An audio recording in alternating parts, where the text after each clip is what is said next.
आपको कुछ general information, सामान्य बातें बताई थी। आज मैं आपको दो टॉपिक क्लियर करने जा रहा हूं। सबसे पहला टॉपिक उसमें है पादप कोशिका की संरचना, यानी स्ट्रक्चर ऑफ प्लांट सेल, और इसके बाद प्लांट सेल और एनिमल सेल यानी पादप कोशिका और जंतु कोशिका में डिफरेंस मैं आपको बताऊंगा। जैसा कि कल मैंने कहा था कि वास्तव में जो कोशिका यानी सेल है वो सजीव प्राणियों में पाई जाने वाली वह संरचना है जो जीव द्रव्य के एक पिंड के रूप में पाई जाती है।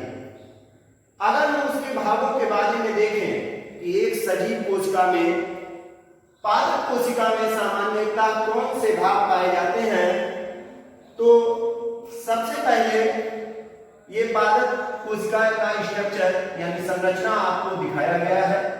सबसे पहले हम इसमें बात करेंगे कि 4 पार्ट प्लांट सेल पादप कोशिका में होते हैं। उनमें से सबसे आउटर पार्ट कोशाभित्ति, उसके बाद जीव द्रव्य कला या कोशा कला, सेल मेम्ब्रेन या प्लाज्मा मेम्ब्रेन। थर्ड पार्ट जीव द्रव्य प्रोटोप्लाज्म। उसी जीव द्रव्य के 2 भाग मैंने कल आपको बताए थे जो कि यूकैरियोटिक कोशिका में बढ़ जाते हैं। यूकैरियोटिक कोशिका में जीव द्रव्य जब 2 भागों में बढ़ जाता है तो उसके 2 भाग हो जाते हैं। एक केंद्रक द्रव्य जो कि केंद्रक में पाया जाता है और दूसरा कोशा द्रव्य। केंद्रक में पाए जाने वाले केंद्रक द्रव्य से केंद्रक का निर्माण होता है। केंद्रक में 4 भाग होते हैं। केंद्रक कला जो कि आप ये देख रहे हैं, ये दोहरी कला होती है, और जीव द्रव्य कला या कोशिका कला की भांति जो कि आप देख रहे हैं काहे की बनी होती है, फास्फोलिपिड और प्रोटीन की बनी होती है।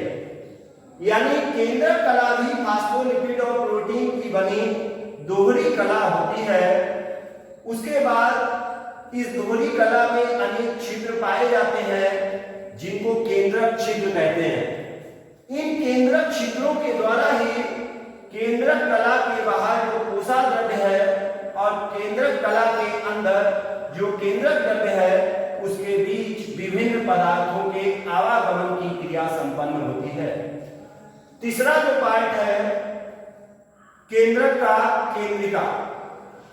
केंद्रिका जिसको न्यूक्लियोलस कहते हैं, वास्तव में इसी केंद्रिका के द्वारा जो आरएनए है वो 3 टाइप का होता है, एमआरएनए, टीआरएनए और आरआरएनए। एमआरएनए को मैसेंजर आरएनए, संदेश वाहक आरएनए कहते हैं। उसके बाद टीआरएनए ट्रांसफर आरएनए जिसको स्थानांतरण आरएनए कहते हैं, और आरआरएनए जिसको राइबोसोमल आरएनए कहा जाता है।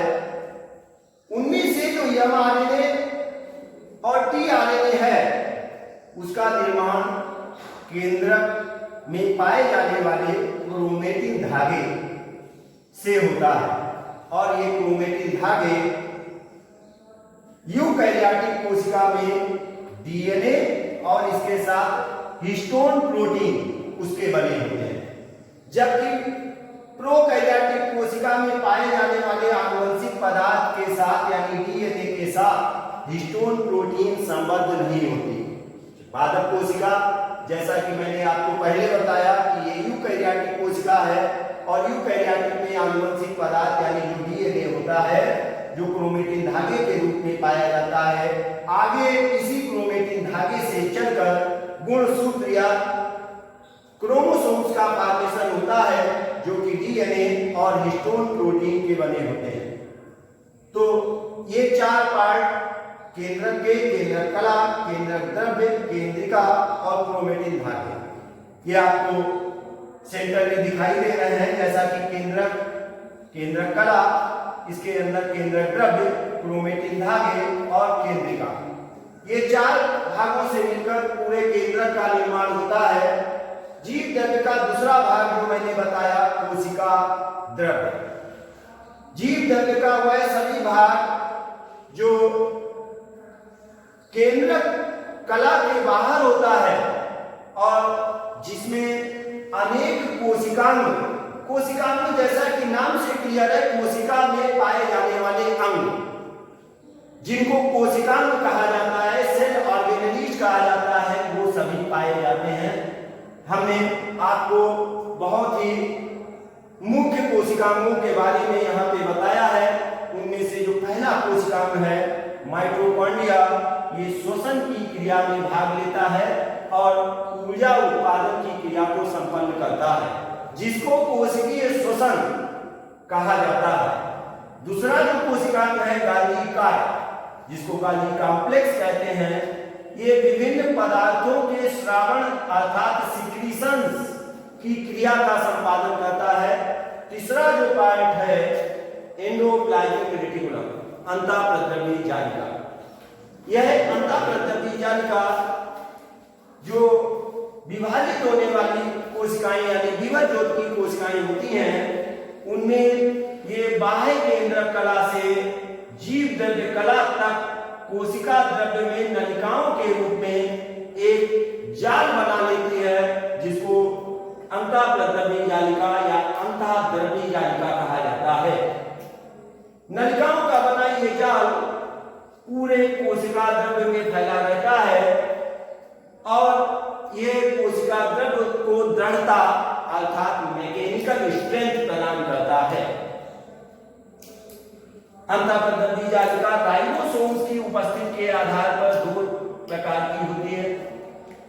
वह अंतःप्रद्रव्य जालिका जिसके ऊपर राइबोसोम्स कणों के रूप में पाए जाते हैं, उसको कणिकामय अंतःप्रद्रव्य जालिका कहते हैं, और जिस पर राइबोसोम्स नहीं पाए जाते हैं उसको कणिका रहित अंतःप्रद्रव्य जालिका कहा जाता है।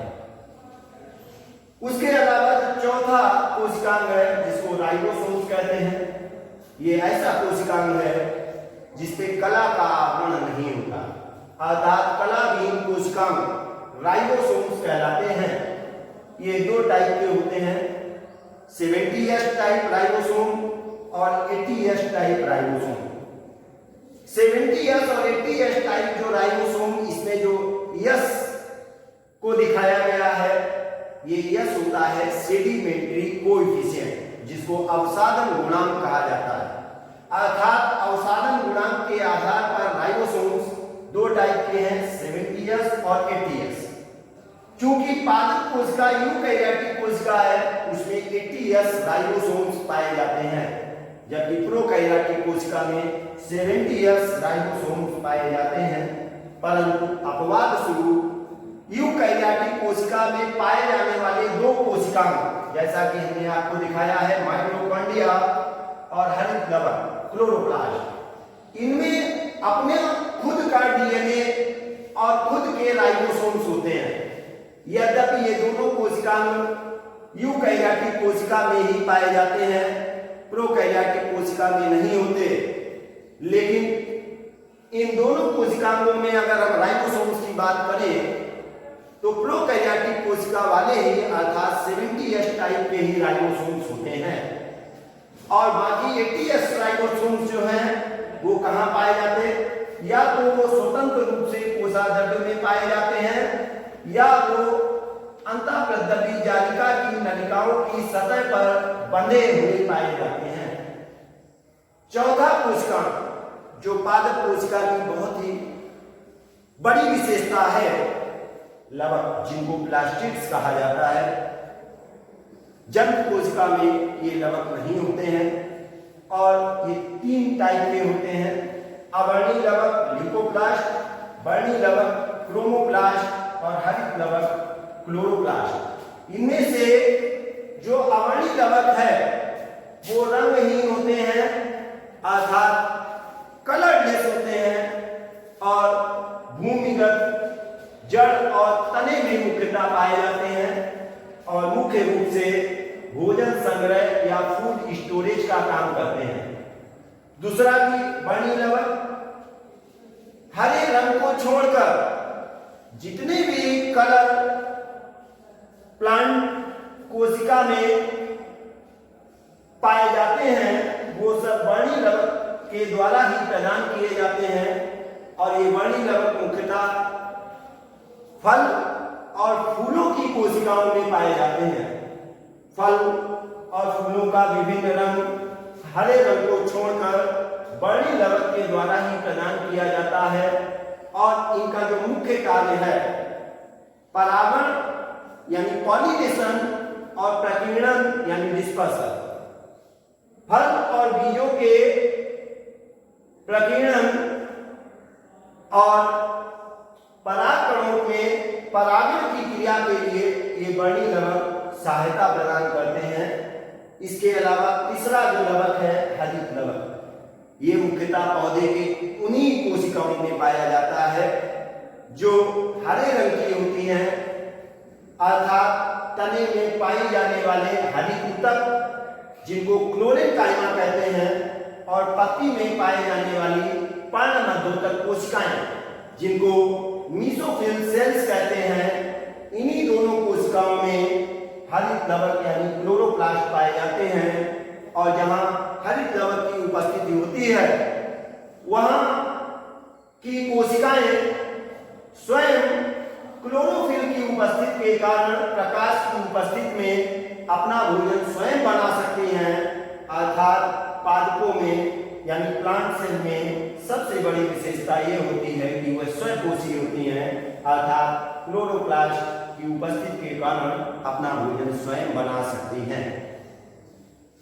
इसके अलावा जो चौथा पार्ट कोशिका का है रिक्तिका, जैसा कि आपको दिखाया जा रहा है ये एक बड़ी रिक्तिका पाई जा रही है। प्लांट सेल में एक बड़ी रिक्तिका होती है और उसके दो पार्ट होते हैं, रिक्तिका झिल्ली ये वैक्यूलर मेम्ब्रेन जिसको टोनोप्लास्ट भी कहते हैं, और इसके अंदर एक रस भरा रहता है जो कोशिका के अंदर विभिन्न पदार्थों के आवागमन की क्रिया का संचालन करता है। उसको वैक्यूलर सैक, रिक्तिका रस या कोसा रस, सेल सैक कहा जाता है। इसके अलावा हम आपको बताएं कि जितनी भी, ये तो मैंने एक प्लांट सेल का स्ट्रक्चर दिया है, आप ये डिफरेंट प्लांट सेल को कनेक्ट करके मैंने दिखाया है, यहाँ 3 सेल को कनेक्ट करके दिखाया है। मान लीजिए ये एक प्लांट सेल है और ये किसी दूसरे सेल से कनेक्ट है। जितनी भी लिविंग सेल्स होती हैं जब वो टिश्यू के रूप में पहुंचती हैं, टिश्यू क्या होता है, ग्रुप ऑफ सेल। अब उस सेल्स के ग्रुप की जितनी भी सेल्स हैं वो सेम भी हो सकती हैं और डिफरेंट भी हो सकती हैं, परंतु एक टिश्यू की जितनी भी सेल्स होती हैं वो सब आपस में एक दूसरे से कनेक्ट होती हैं। अर्थात एक कोशिका का जीवित पदार्थ या जीव द्रव्य दूसरी कोशिका के जीव द्रव्य के संपर्क में, और दूसरी कोशिका का जीव द्रव्य तीसरी कोशिका के जीव द्रव्य के संपर्क में बना रहता है, कंटिन्यूअस रहता है, एक दूसरे से अलग नहीं रहता। और जीव द्रव्य की ये कंटिन्यूटी कोशिका में पाए जाने वाले जीव द्रव्य तंतु जिसको प्लाज्मोडिस्मेटा कहते हैं, उसके द्वारा एक कोशिका का जीव द्रव्य दूसरी कोशिका के जीव द्रव्य के संपर्क में रहता है, जिनको जीव द्रव्य तंतु कहा जाता है। चूंकि जीव द्रव्य कला के बाहर पादप कोशिका में एक अन्य कला भी पाई जाती है जिसको कोशाभित्ति या सेल वॉल कहा जाता है। ये कोशाभित्ति या सेल वॉल सेलुलोज की बनी होती है, और एक पादप कोशा की कोशाभित्ति दूसरी पादप कोशा की कोशाभित्ति से हमेशा मध्य पटलिका या मिडिल लैमिना के द्वारा अलग रहती है। ये मध्य पटलिका या मिडिल लैमिना दो कोशिकाओं को अलग करने का काम करती है, जो कि कैल्शियम और मैग्नीशियम पेक्टेट नामक पदार्थ की बनी होती है। ये मध्य पटलिका या मिडिल लैमिना एनिमल सेल या जंतु कोशिका में नहीं पाई जाती। हम आपको बहुत ही 4 मुख्य डिफरेंस यहां पे बता रहे हैं, प्लांट सेल और एनिमल सेल। जैसा कि डायग्राम में आप देख रहे हैं, पहला डिफरेंस जो दो कोशिकाओं के बीच मध्य पटलिका जो कि कैल्शियम और मैग्नीशियम पेक्टेट की बनी होती है, ये प्लांट सेल में पाई जाती है। एनिमल सेल में मध्य पटलिका या मिडिल लैमेला एब्सेंट होती है, अर्थात अनुपस्थित होती है। दूसरा जो डिफरेंस है, कोशाभित्ति सेल वॉल। प्लांट सेल में प्लाज्मा लेमा या जीव द्रव्य कला के बाहर एक कोशाभित्ति पाई जाती है जो सेलुलोज की बनी होती है, जबकि एनिमल सेल में जंतु कोशिका में कोशाभित्ति या सेल वॉल नहीं पाई जाती। तीसरा डिफरेंस, रिक्तिका वैक्यूल। प्लांट सेल में एक बड़ी रिक्तिका या वैक्यूल पाई जाती है, जबकि एनिमल सेल में वैक्यूल या रिक्तिका एब्सेंट होती है। चौथा डिफरेंस, प्लास्टिड्स। प्लांट सेल में प्लास्टिड्स अवर्णी लवक, वर्णी लवक और हरित लवक तीनों रूपों में पाए जाते हैं, जबकि एनिमल सेल में ये तीनों प्रकार के लवक एब्सेंट होते हैं, यानी अनुपस्थित होते हैं। पांचवा डिफरेंस जो है वो है मंडकण या स्टार्च फेज। प्लांट सेल में जो भोजन संग्रहित होता है वो मंड के कणों के रूप में या स्टार्च कणों के रूप में संग्रहित होता है, जबकि एनिमल सेल में भोजन का संग्रह ग्लाइकोजन के रूप में होता है, जो कि लीवर और मसल्स, यकृत और पेशियों में संग्रहित रहता है, जबकि प्लांट सेल में भोजन मंड कणों के रूप में संग्रहित रहता है। ये पांच डिफरेंस जो मैंने आपको बताए हैं, आप इसको आसानी से समझ सकते हैं। कल हम आपको सेल डिवीजन, जिसको कोशिका विभाजन कहते हैं, आपके सेल में है। दो टाइप का कोशिका विभाजन पाया जाता है, माइटोसिस और मियोसिस। कल माइटोसिस और मियोसिस के बारे में हम आपको नेक्स्ट अगले दिन बताएंगे। इस टॉपिक में आप दो क्वेश्चन जो बन रहे हैं नोट करेंगे।